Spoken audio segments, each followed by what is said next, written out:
Really? Peter was going to punch Jack? That's right. But luckily I arrived in time. I'm glad I decided to check up on them. Wow. What happened next?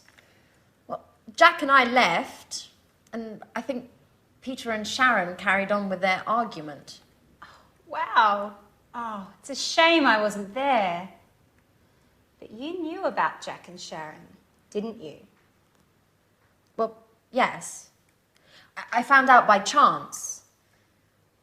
I came across a photo of them together while I was cleaning one day. Wow. What an incredible story. Could you stop saying wow? This isn't a film. If it were a film, there would be a happy ending. Well, to tell you the truth, I think this is more exciting than The Bold and the Beautiful. What's going to happen now? I have no idea. If Sharon doesn't go to Japan, I think she and Jack will probably get back together. And how are you getting on? If I were you, I would forget Jack. Oh, don't worry about me. I'll get over him. Good girl. If I were you, I would look after myself. There are other fish in the sea, and you are such a great catch. Thank you, Alice. But to tell you the truth, I'm looking forward to not having a man in my life for a while. Don't say that. I know you're hurt, but what would you do if you met a nice, handsome young man who, by the way, loved cleaning as much as you do? Well, if he loved cleaning as much as I do, I wouldn't let him go. But, you know, men like that are pretty rare. Anyway, getting back to Jack and Sharon, how do you think it will end? Don't worry about that. I'll send you a letter with all the details. And I'm going to miss you, you know. Me too. But I'm happy that you're going to work with your father. Oh, it's great that he wants you to come up with the stories for his films. It's what you really wanted, after all. It's true. It's been such a long time since I got on so well with him. And of course, I can't wait to get on with the new film. I'm so excited about it all. Another star in the family. Miss Dubois conquers Hollywood. Actors and actresses doing their best to impress her. No one can keep up with her. Especially because Mars is in line with Scorpio. And what are you going to do now, Anne? Well, the first thing I'll do is look for a new flatmate so I can carry on living in this apartment. You know how expensive it is. If I had the money, I would live here on my own. But you're not alone. There's Jack. And how long do you think he'll stay here? As soon as Peter leaves, he'll only be looking after Sharon and her apartment.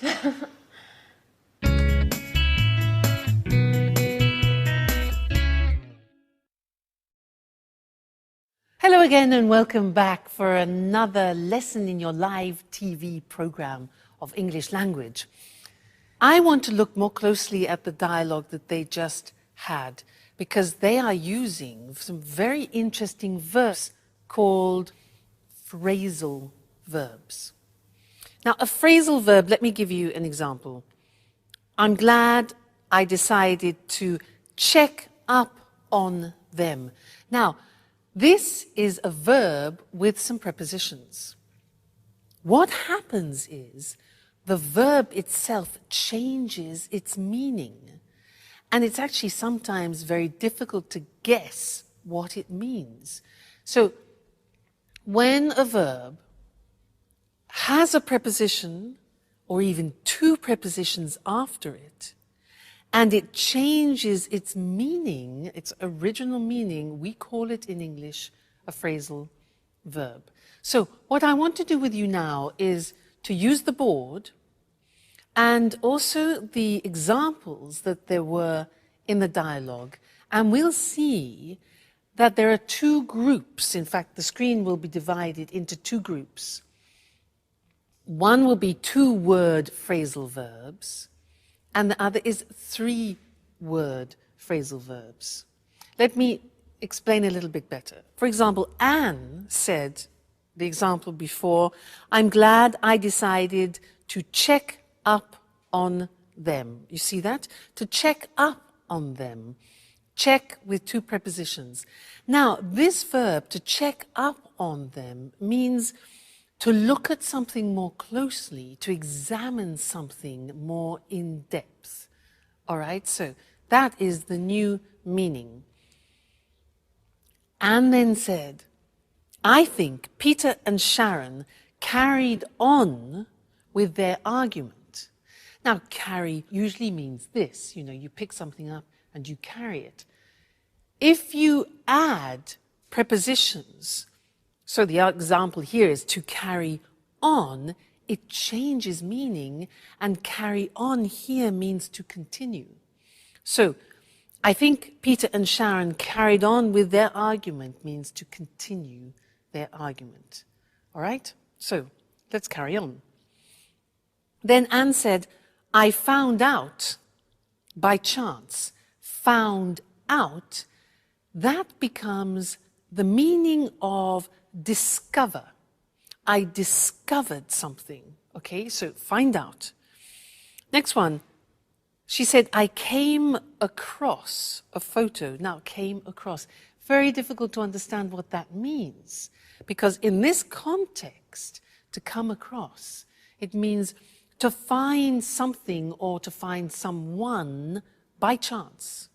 She says, I came across a photo of them together while I was cleaning one day. Okay, you see, they're not easy, quite complicated. Anne then said, I think she and Jack will get back together. So, look at that. That is a three-word phrasal verb. There are two prepositions, to get back together, and that means to become a couple again, okay, to reconcile, get back together. Then Anne said, oh, don't worry, I'll get over him. Interesting. Impossible to guess the meaning. Get over means to forget about. I'll get over him means I'll forget him. All right? Alice says, if I were you, I would look after myself. Look at that one. Look after, again, difficult to imagine. It means to take care of. Take care of yourself. So, if I were you, I would look after myself. Good. Next one, there are two more. It's been a long time since I got on so well. Now, to get on with means to have smooth relations with a person. It means that the relationship is going well without problems. To get on with. And the last one. Anne says, I'm looking forward to not having a man in my life. Again, look at that. To look forward to. Again, very interesting. This has two prepositions, look forward to. And it means that you think of an event in the future with pleasure. I could say to you, I look forward to seeing you again in the next lesson. All right, so these are the phrasal verbs, very difficult. People hate them. And they say, well, why don't you use easier verbs in English? Well, they come from Anglo-Saxon, and because we use them very often, I'm afraid you have to get familiar with them. All right? So we'll keep practicing, and I'll see you again. I look forward to seeing you again in the next lesson. Okay? Bye.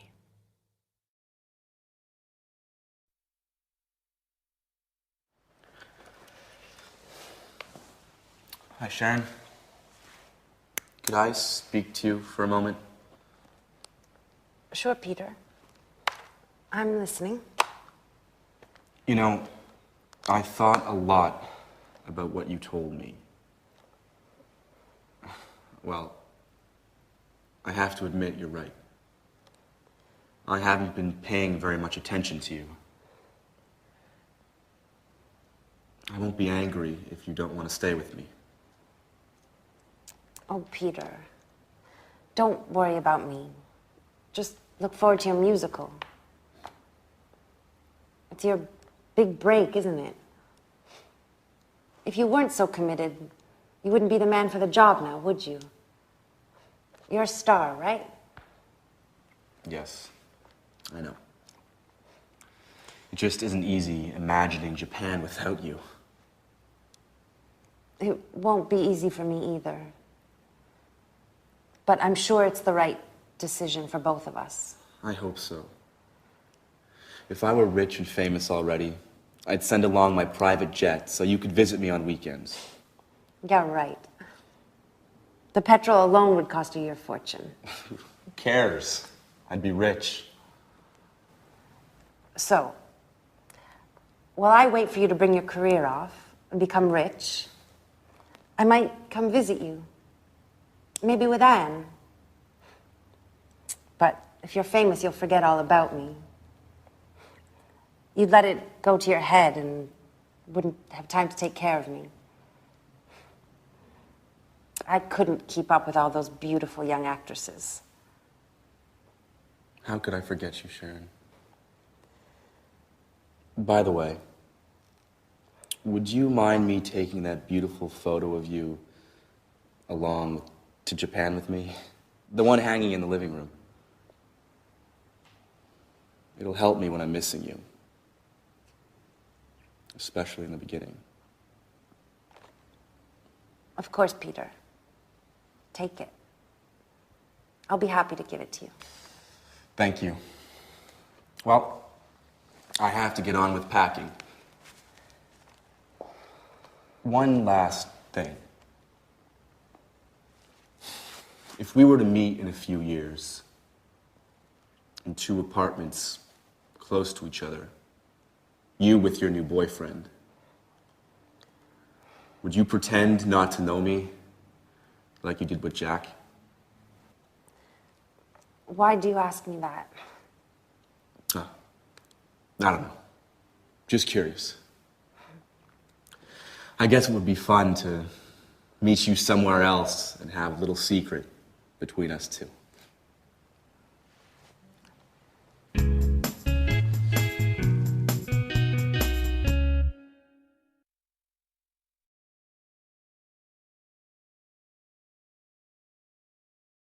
Hello again and welcome back for some more English.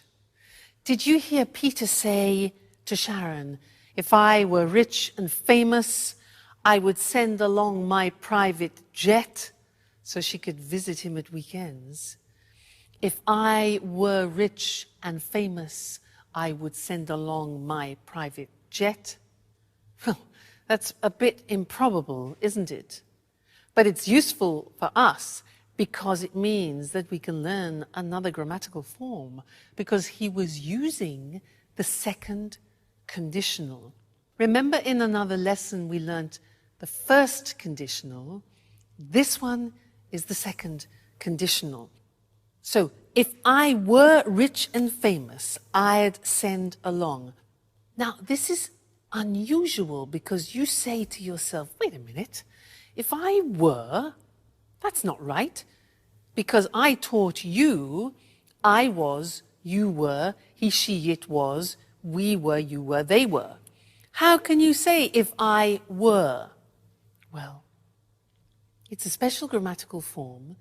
It's a subjunctive form, probably the only subjunctive form left in English. And when you say, if I were you, you're putting yourself in somebody else's shoes. Okay? He says, if I were rich and famous. He uses the verb to be, and this is where the subjunctive comes into play. All right? So, very unusual. You must have probably heard this expression, if I were you. If I were you, I would do this. And I want to give you some examples of that because it's very common in English. If I say to you, for example, I'm tired, you could answer, if I were you, I'd go to bed. Now, if I were you, that's the past form, followed by I would go to bed. That's the conditional form, conditional to. If I were you, I would go to bed. Another example, smoking, yeah? I say, look, I can't stop smoking. I want to stop smoking, but I can't. You could say to me, well, if I were you, I'd go to a hypnotist, for example. One possibility, why not? If I were you, I would.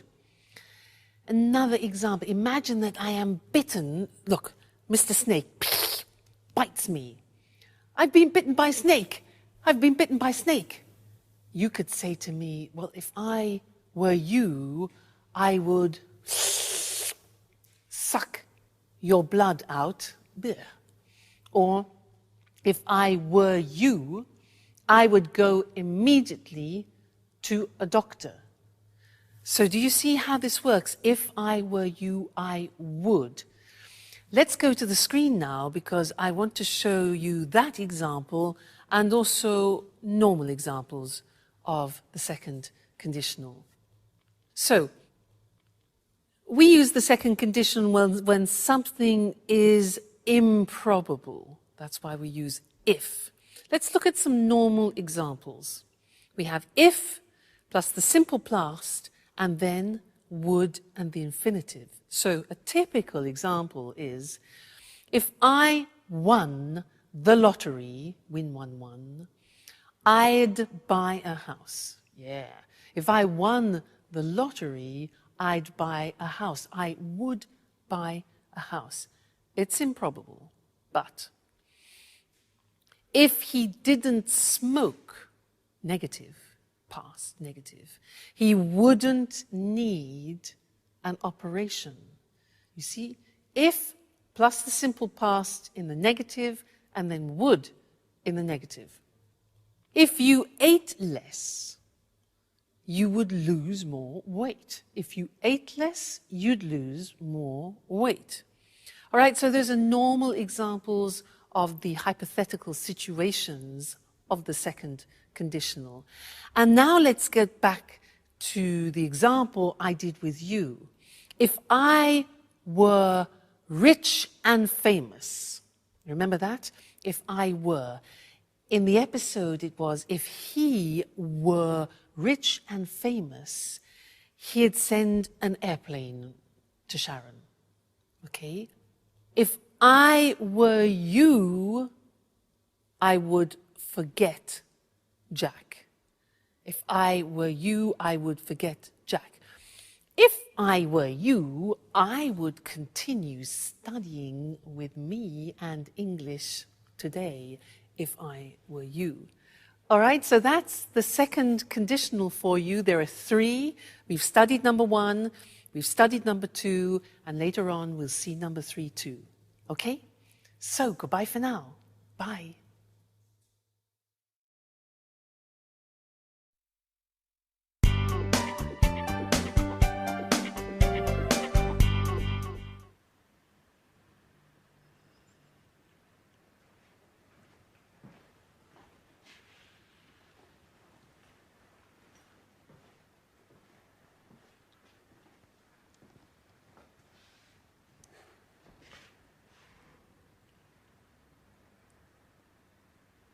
So it's just you and me, isn't it, Anne?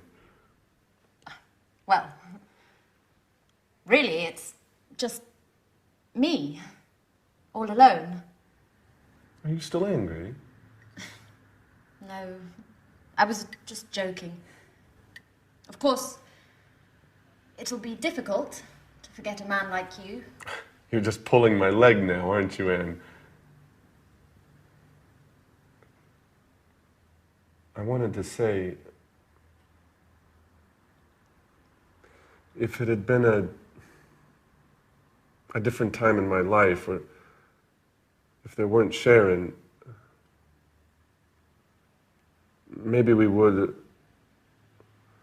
or rather, maybe we could. Too many ifs, Jack. Anyway, I'm happy for both you and Sharon. Really. You know, I adore love stories with happy endings. Hey, don't jump to conclusions. Sharon just left Peter. Okay. Let things take their natural course. You know, as Alice would say if she were here. I really miss her craziness. And her jokes. The house just isn't the same without her. That's true. She always had something to say.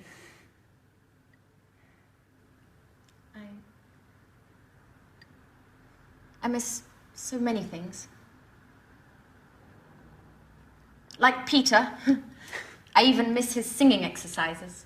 But they were awful. Our poor ears. I know, but I was used to them. By the way, how did things turn out in the end between you two? Pretty well. We had a long talk, and he understood it really wasn't my fault, that it was inevitable. Peter was just too involved with his career to notice Sharon's needs and desires. Let's just say I took advantage of their situation. I'd say so. You've never missed a chance like that in your life, have you? It's late. I have to go. I'm late as usual. By the way, Sharon and I are going to see a film tonight. Would you like to come? Thanks for the invitation, Jack. But I'd prefer to stay home. Anyway, a possible new flatmate is coming to take a look at the apartment, and well, his name's Nick. Well, actually, I've got to get things tidied up. That's right. Cleanliness is next to godliness, huh? Don't work too hard, Anne. Perhaps Nick is less tidy than Alice and I put together. Oh, no. I lost the battle with you two, but it's time to put an end to all this chaos. I'll ask him all the right questions, but if I get the feeling he doesn't like cleaning, I won't let him in the door.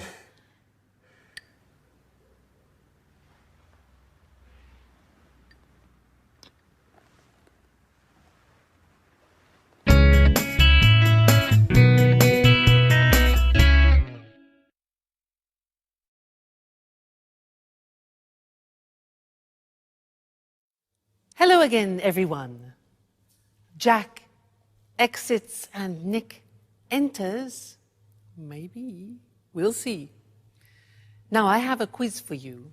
You've learned a lot of language up until now, and I want to see how much you remember of what you've learned. The quiz is this. I will say something which is wrong, and you, with all your grammar knowledge, must correct it. Let me give you an example. I say, when have you gone? Now that's wrong, because when uses the simple past. So we correct it and say, when did you go? All right, so that's the quiz. Your turn. What means this word? What means this word? Yeah.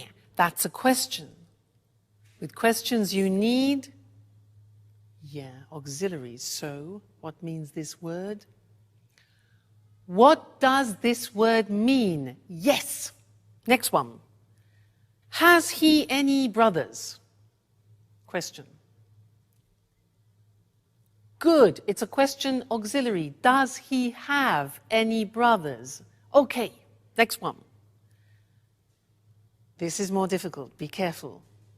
I live here since 1977. I live here since 1977. Think of since. Yeah. Present perfect continuous. I have been living here since 1977. Great. Next one. What do you do tomorrow? What do you do tomorrow? Yeah, exactly. Do you do is the present tense. Tomorrow is the future. So, what are you doing tomorrow? Or what are you going to do tomorrow? Futures. Right. Next one. They haven't to work on Sundays. They haven't to work on Sundays. Negative. Wrong. Present tense, the auxiliary. Exactly. They don't have to work on Sundays. Great. Next one. Do she play tennis? Do she play tennis? Terrible. Yeah. Exactly. Third person. So, does she play tennis? Excuse me. Next one. I call you later. I call you later. Think of this.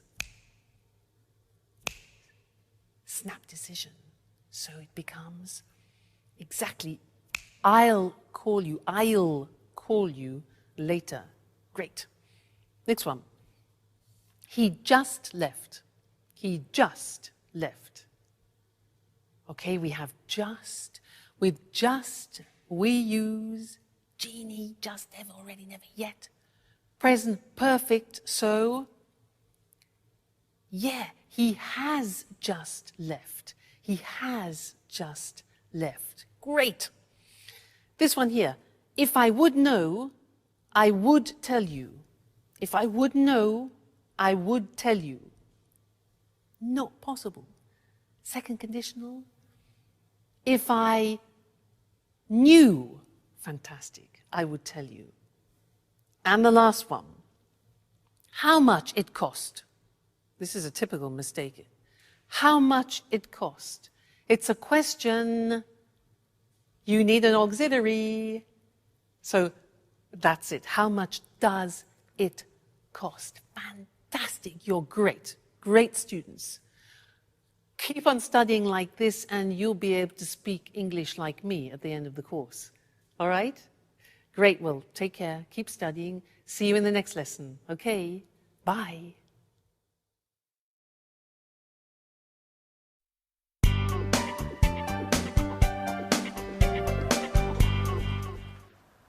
Good evening. My name's Nick. How do you do? How do you do, Nick? My name's Anne. It's a pleasure to meet you. The pleasure's all mine. So this is the apartment. It's very beautiful. And so clean and tidy. I love cleanliness. I'd even say that I'm a maniac for cleaning. Really? Well, yes. My friends give me a hard time. They say that I'm the mommy of the group. Is that so? My friends say the same thing about me. Well, there's another thing, Anne. To tell you the truth, it's a little embarrassing. I have another hobby which I adore. What would that be? Well, I just adore cooking. In fact, could I take a look at the kitchen? Are you okay, Anne? What? The kitchen. Do you think you could show me the kitchen? Oh, I'm sorry. It's just that, well, I love cooking. Fantastic. That way we can experiment and try out new dishes together, okay? So, where is it? Right. The kitchen is in there.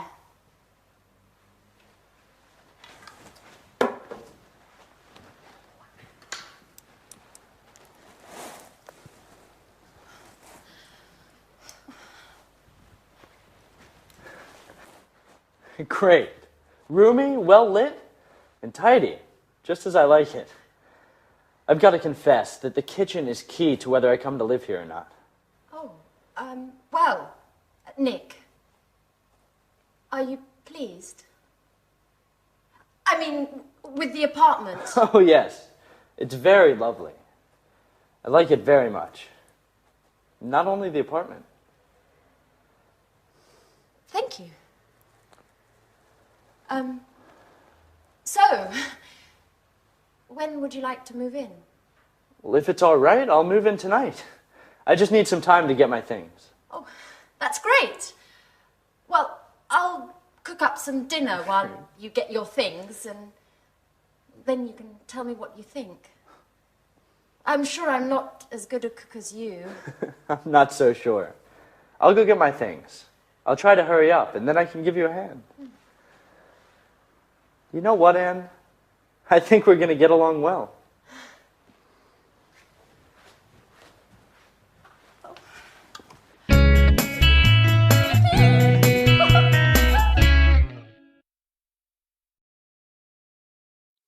So Anne and Nick cleaned happily ever after.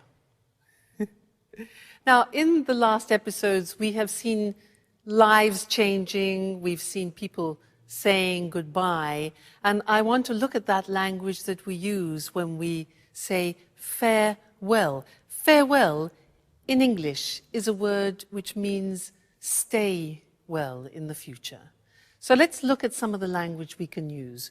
We heard, I'm sorry to see you go, and also, I'm going to miss you. I'm going to miss you. Hope to see you again soon is something we very often use. Hope to see you again soon, okay? Call me from time to time. Call me from time to time is a nice one. Another really nice expression in English is let's keep in touch. Let's keep in touch, all right, so that you continue having a contact with that person. Let's keep in touch. Let me know how you're doing. Let me know how you're doing, okay? Then saying goodbye to people, some examples are all the best. All the best for your new job, for example, to Peter. Good luck with your new job, another very common expression, good luck with your new job. See you soon. See you soon. Yes, like an imperative there. Take care. That's really very nice. It means look after yourself. Look after yourself or take care. Then safe journey. Now that's when people are leaving by car or by plane or by train. Safe journey. And you're wishing that they have no problems. Then goodbye, or more informally, bye. Cheers, which is something that we use a lot in England, and we also use it when you're drinking with someone. Cheers, also for goodbye. Cheers. And we also use the Italian form ciao. So, bye, cheers, and ciao until our next lesson, where we'll be doing some more English language. Ciao. Hello, hello. I'm Lucy Ross, and this is Talk Cinema. And today, with our cinema expert, Sanjeev Gupta, we pay homage to one of the most popular films of all time, an unforgettable Hollywood masterpiece. I don't think I need say more. I'm sure you all know the film we're going to talk about today, Casablanca. Casablanca, the amazing cast, the fantastic script, and of course the unforgettable story. Yes, there'll always be a place in my heart for Casablanca. And not only in your heart, Sanjeev. Well, let's try to explain to our viewers why this film is so popular. First of all, there are the performances of two of Hollywood's greatest actors, Humphrey Bogart and Ingrid Bergman. And secondly, it's a film that was able to bring romance together with the serious theme of resistance to the Nazis. The end result is a passionate love story brimming over with emotion. Yes, you just can't forget the wonderful performances of Humphrey Bogart and Ingrid Bergman. Could you run through the plot for us, Sanjeev, just to jog our viewers' memories? Sure. Casablanca takes us back to a wartime Europe of Nazis and freedom fighters. The film, directed by Michael Curtiz in 1942, focuses on the character of Rick Blaine, a cynical American who has escaped from occupied France to open an upmarket jazz bar in the Moroccan city of Casablanca. He has to choose between his love for Ilsa and his duty to help her husband Laszlo, a resistance leader, to escape from Morocco to continue his fight against the Nazis. Ilsa first met and fell in love with Rick in Paris. She believed her husband had been killed by the Nazis. When she discovers that Laszlo is still alive, she leaves Rick abruptly without explanation and returns to Laszlo, leaving Rick feeling betrayed and bitter. In the end, Rick sacrifices his love and helps Laszlo and Ilsa to escape to Lisbon. Wow, that's it, yes. Who can forget Rick's famous line to Ilsa as she gets on the plane at the end of the film? "We'll always have Paris." That's true. There are also several other famous lines in the film. For example, when Rick says to Ilsa, "Here's looking at you, kid." Or when Ilsa says to Sam, the piano player, "Play it, Sam, play." Wait a minute, what's the name of that song? Oh yes, I remember. As time goes by, I've sung it so many times. But tell us, am I correct in thinking the film won an Oscar? 3 Oscars for Best Picture, Best Director and Best Screenplay. It was a big hit in 1942 and has been ever since. Casablanca represents Hollywood at its best. A film with undying universal appeal. The film is still shown regularly in America. Really? Do you mean on TV or in the cinema? Both, actually. You know, colleges across the USA show the film every year during the week of graduation exams. This has helped keep the film popular. Well, it certainly is an unforgettable film. That's Casablanca. Thanks to our expert, Sanjeev. Goodbye, Lucy. Goodbye. And goodbye, everyone. See you again soon with the next edition of Talk Cinema. So, have you seen Casablanca? It really is an unforgettable masterpiece. We say something is unforgettable when it's difficult to forget.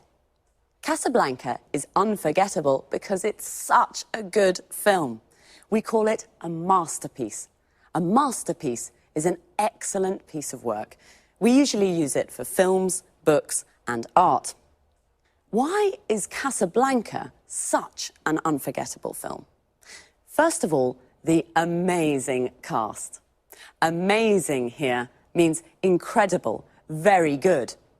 The cast is all the actors of a film. Casablanca features Humphrey Bogart and Ingrid Bergman. If you've seen it, you can't forget their incredible performances. An actor's performance is the way the actor plays his or her role. Secondly, the script. The script is the text of a film or a play. In fact, Casablanca won 3 Oscars, one for the best screenplay. The screenplay is another word for the script. It won Best Director. The director was Michael Curtiz. We say it was directed by Michael Curtiz. And it won Best Picture. Best Picture means best film. I'll quickly run through the plot to jog your memories. What does all that mean? To run through something means to make a brief summary. The plot is the storyline, what happens in the film. And to jog someone's memory means to help them remember. Sanjeev jogs my memory. He made me remember some famous lines from the film. A line is something an actor says in the film. One of the most famous lines is, "At the end of the film, we'll always have Paris." Notice how we say "at the end of something," but "in the end" means finally, after some time. And now it's time for me to say goodbye. So see you all next time. Bye. Good morning and welcome to this week's edition of the Travel Programme. In the studio with me, as always, is Christine Oteng, our travel expert. Good morning, Lucy, and hello to everyone. Are you dreaming of your next holiday? You can't wait to get away from it all. Thinking of going to an exotic, tropical destination? Well, let's have a look at some suggestions that will make your travels more rewarding and help local people too. So over to you, Christine. Thanks, Lucy. Well, the golden rule for a true traveller is to respect the culture and environment of the country you're visiting. This is why I want to talk today about ethical travel. I'm not talking here about a weekend in Paris or a week on a Greek island, but more about tourism to more distant locations in poor, developing countries. Ethical travel is all about what to do when you're on holiday in one of these countries. Can you give an example? Sure. To start with, before you leave home, try to choose a travel company that gives part of its profits to a fund that supports local community projects. You know, with traditional tourism, only a very small percentage of the income generated by visitors actually goes to local people. Most of the money that tourists spend goes to multinational companies. Usually, these companies take their profits out of the country and do very little to help local communities and the local environment. You're right. The tourist industry can be a very cutthroat business. So do you have any other suggestions on how we can travel ethically? Sure. Choose a resort that is built with local materials in the local style, or stay in local family-run hotels. Shop and eat where local people do. Use public transport and try to learn a few words of the language before you leave home. The only way to really get to know a country is to get in touch with local people. So it can be useful to read up on the place you're going to visit and its culture before you leave home. Of course, tourists usually see the local culture as something colourful and exotic without really understanding it very well. It's important, though, to learn about local traditions and to respect them. Do this and your holiday will be much more rewarding experience. One more thing. Do remember to always ask before taking photos. And what about shopping? Is this against the concept of ethical travel? Absolutely not. Shopping's always fun, but do use your head when shopping. I mean, try to buy souvenirs from local markets and always pay a fair price for goods. Bargaining's fine, but don't beat the locals down too much. One important thing, never buy souvenirs made from endangered species. This is illegal and damages the local ecosystem. Fine. So an ethical traveller is a responsible tourist who knows how to combine the joys of travelling with a respect for the local culture and environment. Any more advice for us, Christine? Yes, just one last thing. Follow these suggestions and your travels will be a lot more rewarding and much more fun. I'm sure they will be. Well, thanks, Christine, for your really useful tips on how to be an ethical traveller. Well, that's all we have time for today, so goodbye, Christine.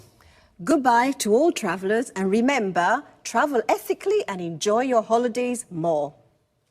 See you soon with another edition of the Travel Programme. Goodbye. Well, I can't wait to get away from it all. I can't wait is an expression that means you're looking forward to something. To get away from it all means to have a holiday and leave your daily life behind. Today, Christine gave us some tips on how to be an ethical traveller. A tip is a piece of advice. a suggestion.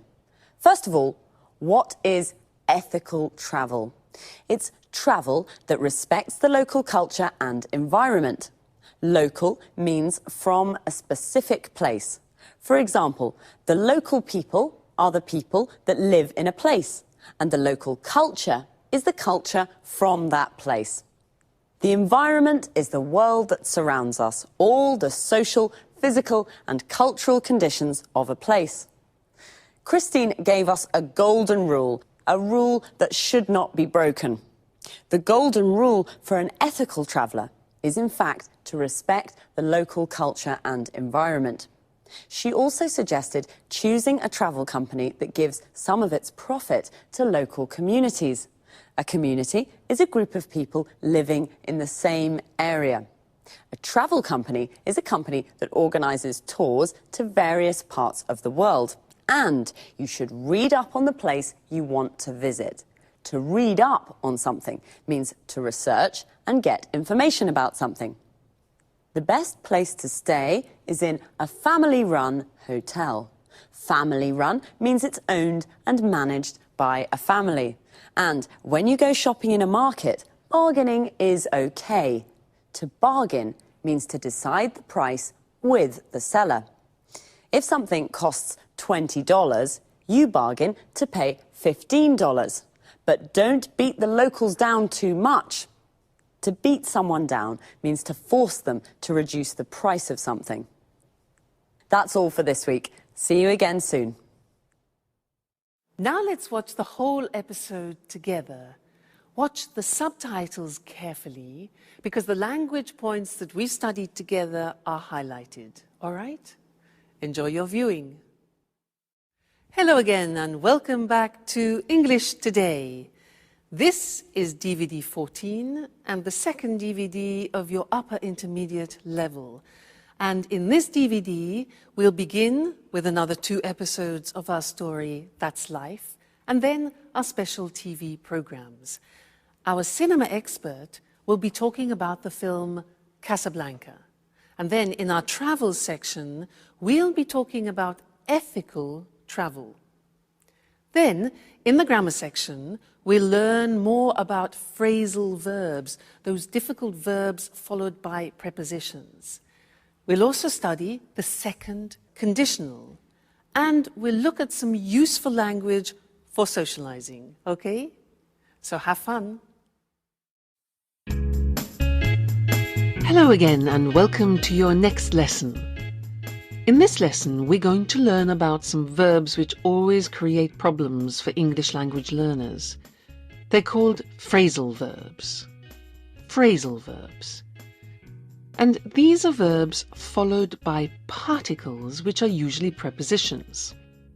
And they are sometimes very difficult to understand. Let me give you an example. The verb pick up. Now this verb can have 2 meanings. One is a literal meaning. For example, you drop a pen and then you pick up the pen. You take it from the floor to pick up the pen. But then there is another meaning. If I say to you, when I was in France, I picked up some French, well, it's not so obvious what the meaning is. In this case, pick up means to learn or to acquire. So that's the problem, knowing the meaning of the phrasal verbs. Now, in the next episode, our friends will be using many examples of these verbs, and we'll study them together after. In this episode, Anne and Alice are together, and Anne is telling Alice about the meeting between Sharon, Peter, and Jack. Let's go and join them there. Really? Peter was going to punch Jack? That's right. But luckily I arrived in time. I'm glad I decided to check up on them. Wow. What happened next? Well, Jack and I left, and I think Peter and Sharon carried on with their argument. Wow. Oh, it's a shame I wasn't there. But you knew about Jack and Sharon. didn't you? Well, yes. I found out by chance.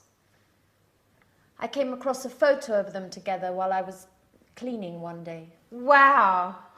What an incredible story. Could you stop saying wow? This isn't a film. If it were a film, there would be a happy ending. Well, to tell you the truth, I think this is more exciting than The Bold and the Beautiful. What's going to happen now? I have no idea.